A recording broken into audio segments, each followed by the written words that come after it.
How's it going, folks? This is SHMA, your host. We're making a predictions video on the MonsterArts Megaguirus evolution set. As voted upon by you guys, just a quick disclaimer, especially if you're a new viewer, I don't have access to internet right now and any editing programs, so I'm not even going to be able to throw up photos of Megaguirus on the screen. So what I recommend, since I'm just going to be sitting here talking to the camera and my ugly face is here, is to open up another tab and look at the Megaguirus while you listen to me, not having to see me. So anyways, let's not waste any damn time. This is a predictions video. I want this to be quick because I do honestly expect the full promo photos to be released within the next 7 or 8 days.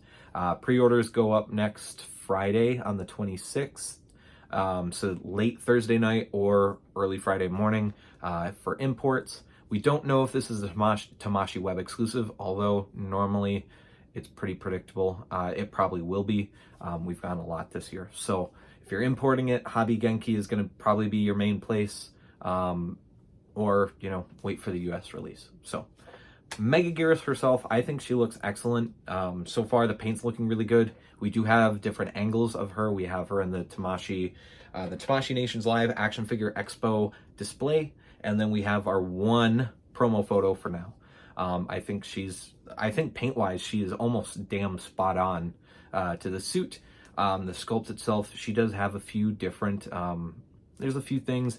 Her crown on her head or her eyebrows, they point up instead of going down. That's not accurate. And then supposedly, if you do all the calculations, she's technically like slightly smaller than she should be wingspan wise.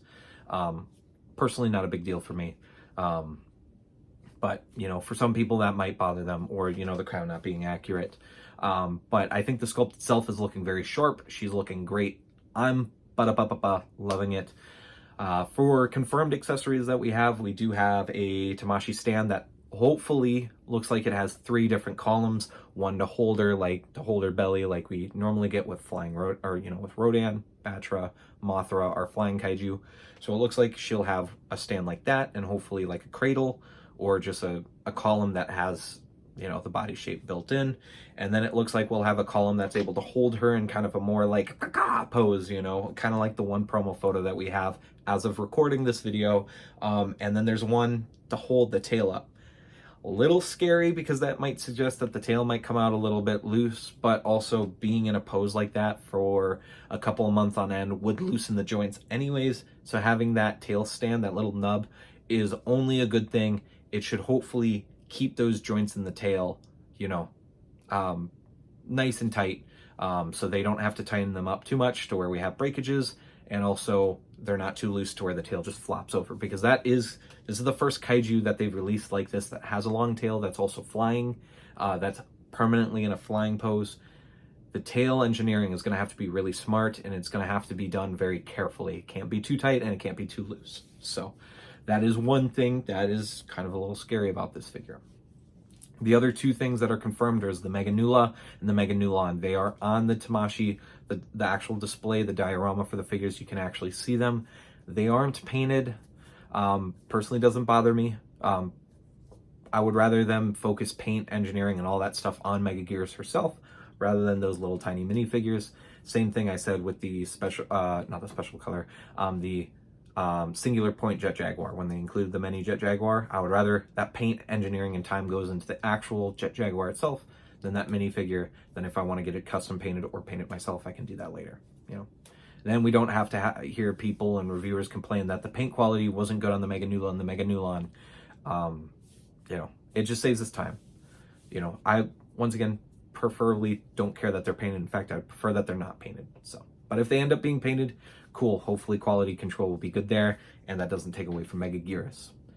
So that kind of summed everything that she's got. I don't think she's going to come with much more. No damage pieces. I think they're going to save that for a decisive battle version, 5, 6, 10 years down the line.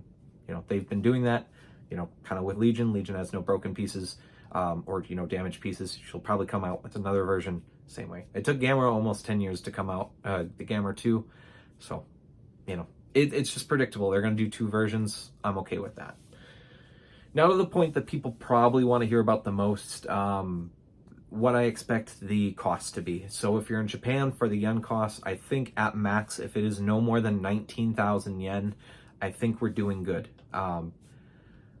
That seems like a lot. The conversion rate, the actual conversion rate, at least as of right now, that would put it in that 120, 130 pre-shipping range, which, as of, if you're going to use, shipping from Japan, it's going to be DHL, it's going to be more expensive.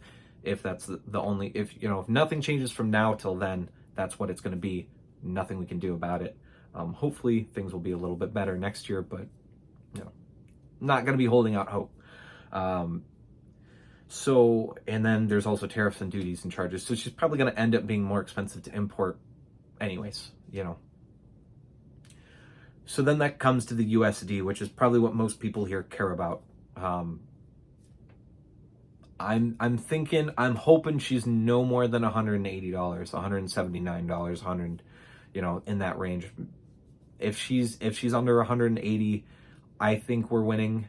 I know most people aren't going to agree with that price, and that's a-okay. I'm just going to be realistic. I'm not going to be like some people who like to falsely hope that prices are just going to be cheaper than they've been in the last 3 years.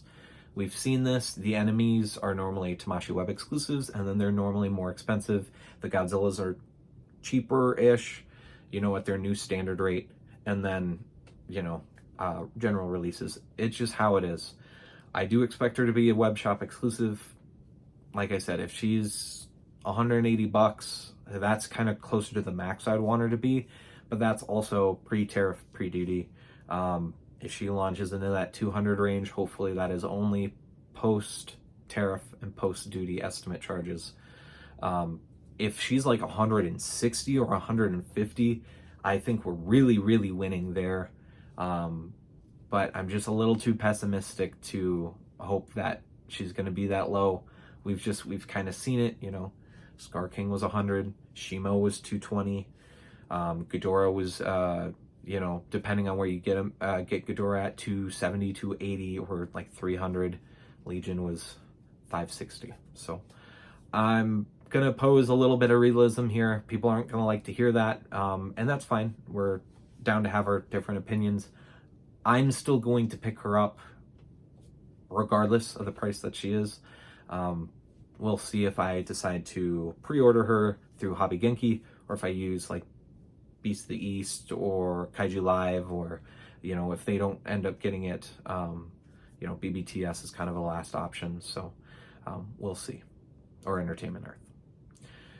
I think that's about it. I want to leave it about there, 8 minutes, a little long, but I would rather make a longer video and hopefully be able to actually edit it once we have promo photos, hopefully next week, literally within a week's time, 7 or 8 days. And they'll, then we'll make a longer video. We'll break it down. Maybe I'll be able to use my hotspot to get my PC working, at least have enough internet to record a quick video and upload it. It hasn't worked so far, so I'll keep testing it. I'll only be able to use it for like that short burst because we're just going to burn through the internet, my hotspot data, once I start uploading. So that's about it for me, though. Hopefully you guys enjoyed. Thank you guys for taking time watching the video. Hopefully it was enjoyable.